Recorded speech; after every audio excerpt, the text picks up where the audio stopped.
Hello दोस्तों, कैसे हैं आप सभी। आज की इस वीडियो में हमारे पास है यूपी बोर्ड क्लास 12 के हिंदी के 301 जेडी पेपर का सॉल्यूशन। जी हां दोस्तों, आज के वीडियो में इस बोर्ड पेपर के आपको फुल सॉल्यूशन मिलेगा हिंदी का। ये उन लोगों के लिए इंपॉर्टेंट है जो अभी अभी एग्जाम दे के आए हैं और उनके लिए भी इंपॉर्टेंट है जो आगे की प्रिपरेशन कर रहे हैं। ये हिंदी का पेपर है, इसलिए यहाँ पे आपका उसका फुल सॉल्यूशन आज की वीडियो में देखने को मिलेगा। तो वीडियो फुल वॉच करना, काफी ज्यादा इंपॉर्टेंट वीडियो होने वाली है। तो चलिए शुरू करते हैं आज का ये वीडियो और देखते हैं इस सॉल्यूशन को। तो यहाँ पे खंड का हमें दिया हुआ है जिसमें हमें ऑप्शनल क्वेश्चन पूछे हैं। पहला है वासुदेव शरण अग्रवाल का निबंध संग्रह नहीं है, तो यहाँ पे जो राइट आंसर हो जाएगा वो पूर्वोदय। पूर्वोदय बिल्कुल राइट आंसर होगा। नेक्स्ट जो दिया हुआ है दीप जले शंख बजे संस्मरण के लेखक हैं, तो यहाँ पे इसका राइट आंसर हो जाएगा कन्हैया लाल मिश्र प्रभाकर, बिल्कुल राइट आंसर होगा। नेक्स्ट दिया हुआ है आचार्य हजारी प्रसाद द्विवेदी के किस उपन्यास को रय के आख्यान भी कहा जाता है, तो यहाँ पे आपको देखना है। इसका कंफर्म आंसर तो मुझे नहीं पता, लेकिन यहाँ पे इसका राइट आंसर जो होना चाहिए वो यहाँ पे पुनर्नवा होना चाहिए। नेक्स्ट जो दिया हुआ है भारतीय अर्थनीति का अवमूलन पुस्तक के लेखक हैं, तो यहाँ पे इसका राइट आंसर जो होना चाहिए वो पंडित दीनदयाल उपाध्याय होना चाहिए। नेक्स्ट जो दिया हुआ है वो है इनमें से प्रोफेसर जी सुंदर रेड्डी का ग्रंथ है वैचारिकी, बिल्कुल राइट आंसर हो जाएगा। नेक्स्ट जो दिया हुआ है अज्ञे द्वारा संपादित तार सप्तक किसमें कवित्री में संकलित नहीं है, किसमें कवित्री संकलित नहीं है,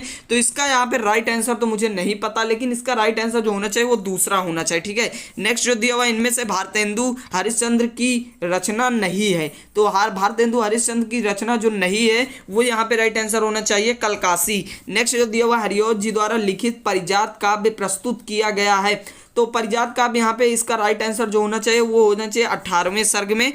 बाकी कंफर्म आंसर एक बार आप देख लीजिए। इनमें से मैथिली शरण गुप्त की रचना है, मैथिली शरण गुप्त की इसमें से कौन सी रचना है, तो यहाँ पे इसकी राइट आंसर होना चाहिए आराधना। नेक्स्ट जो दिया हुआ है सच्चिदानंद वात्स्यायन ने किस कवि ज्ञानपीठ पुरस्कार मिला है, किस पे उन्हें ज्ञानपीठ पुरस्कार मिला है अज्ञे जी को, तो यहाँ पे इसका राइट आंसर होना चाहिए आंगन के पार द्वार यहाँ पे। उसके बाद नेक्स्ट दिया हुआ भूमि भूमि बसने वाला जन की संस्कृत भारतीय संस्कृत से लिया गया है और इसके लेखक है वासुदेव शरण अग्रवाल। फिर उसके बाद इसका आपको ध्यान दीजिएगा, इसका आपको करनी होगी व्याख्या, जैसा कि यहाँ पे पूछा भी गया होगा, रेखांकित अंश की व्याख्या कीजिए। बाकी कुछ क्वेश्चन इसमें पूछे जिसका आंसर आपको इसी पैराग्राफ में मिलेगा, तो उसे सॉल्व कर लिया। और दूसरा पूछा गया है यहाँ पे ये लिया गया है यहाँ पे देखते हैं मुझे मानो तो दुर्गम धाराओं के हजारों वर्ष में साथ दे मनुष्य की जीवन शक्ति संस्कृति को वृक्षों द्वारा रोनती, तो इसको आप एक बार देख लेना है क्योंकि इसका कंफर्म आंसर नहीं पता, तो इसको एक बार देख लीजिए। बाकी क्वेश्चन को आंसर आपको इसमें मिल जाएगा।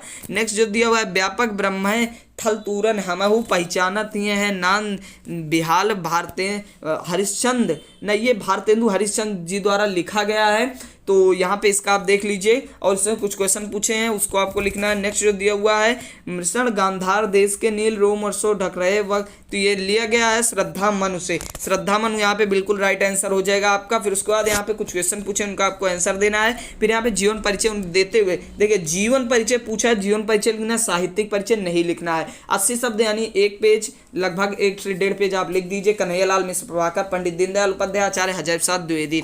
नेक्स्ट जो दिया हुआ है किसी एक कवि का जीवन परिचय देते हुए उनकी प्रमुख कृतियों का उनकी कृतियों पर प्रकाश डालिए, तो अयोध्या सिंह उपाध्याय, सुमित्रा नंदन पंत, रामधारी सिंह दिनकर। यहाँ पे पंचलाइट कहानी के आधार पर गोधन का चरित्र चित्रण करना है, 1 पेज ऑलमोस्ट। बहादुर अथवा कर्मनाशा की हार कहानी की कथावस्तु अपने शब्दों में लिखना, ऑलमोस्ट 1 पेज, 80 शब्द पूछा है। फिर स्वपठित खंडकाव्य के आधार पर किसी एक खंडकाव्य में प्रश्न का उत्तर दीजिए। ठीक है, कह रहा है यहाँ पे जो भी आपके में मेरे जिले में त्यागपति है, तो मैं त्यागपति यहाँ पे आपको बता रहा हूँ, बाकी आपके जिले में जो है वो देख सकते हैं। फिर नेक्स्ट जो दिया हुआ है ये पूछा गया है एक संस्कृत भगवान आम तुम्याम, तो इसको आपको एक बार देख लेना है किस पार्ट से है, इसका कंफर्म आंसर मुझे नहीं पता है। लेकिन नेक्स्ट वाला जो है ये लिया गया है महामना मालवीय से, महामना मालवीय इसका बिल्कुल राइट आंसर हो जाएगा। नेक्स्ट जो दिया हुआ है निम्नलिखित पद्यांशों में से किसी एक का संदर्भ सहित अनुवाद करना है, ये वाले का आंसर मुझे नहीं पता, लेकिन इस वाले का आंसर जो होगा वो सुभाषित रत्नानी होगा, दूसरे वाले का। नेक्स्ट जो दिया हुआ है इसका हमें 2 वाक्यों का उत्तर संस्कृत में देना है। ठीक है, संस्कृत में आपको इसका उत्तर देना है चारों में से किन्हीं 2 का, 2 जो भी आ रहे हो आपको दे सकते हैं। फिर वीर रस की परिभाषा देनी है, उदाहरण भी देना है और स्पष्टीकरण भी हमें लिखना होगा। जैसे वीर रस की परिभाषा लिखी, किसी कठिन कार्य को युद्ध भूमि में क्षत्रिय के मन में जो रस उत्पन्न होता है, जो भाव उत्पन्न होता है, उसी को वीर रस कहते हैं। एक उदाहरण दे दीजिए, चढ़ चेतक पर तलवार उठा, करता था भूतल पानी को, राणा प्रताप सिर काट काट करता था सफल जवानी को। फिर इसी प्रकार श्लेष और प्रतीप अलंकार पूछा है, ध्यान दीजिएगा, श्लेष और प्रतीप अलंकार की परिभाषा लिखकर एक एक उदाहरण दीजिए। फिर सोरठा अथवा वर्वय छंद की, सोरठा क्या है, दोहा का उल्टा, तो सोदाहरण मतलब उदाहरण सहित हमें इसकी परिभाषा देनी है। फिर उसके बाद किसी एक विषय पे हमें लिखना होगा निबंध।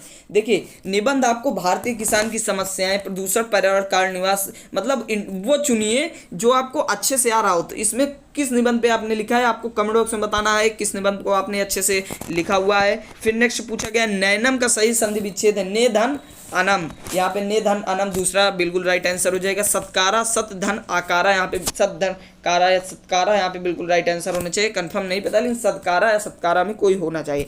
नेक्स्ट दिया हुआ है हरिश धन चरित, यहाँ पे बिल्कुल राइट आंसर हो जाएगा हरिश धन चरित।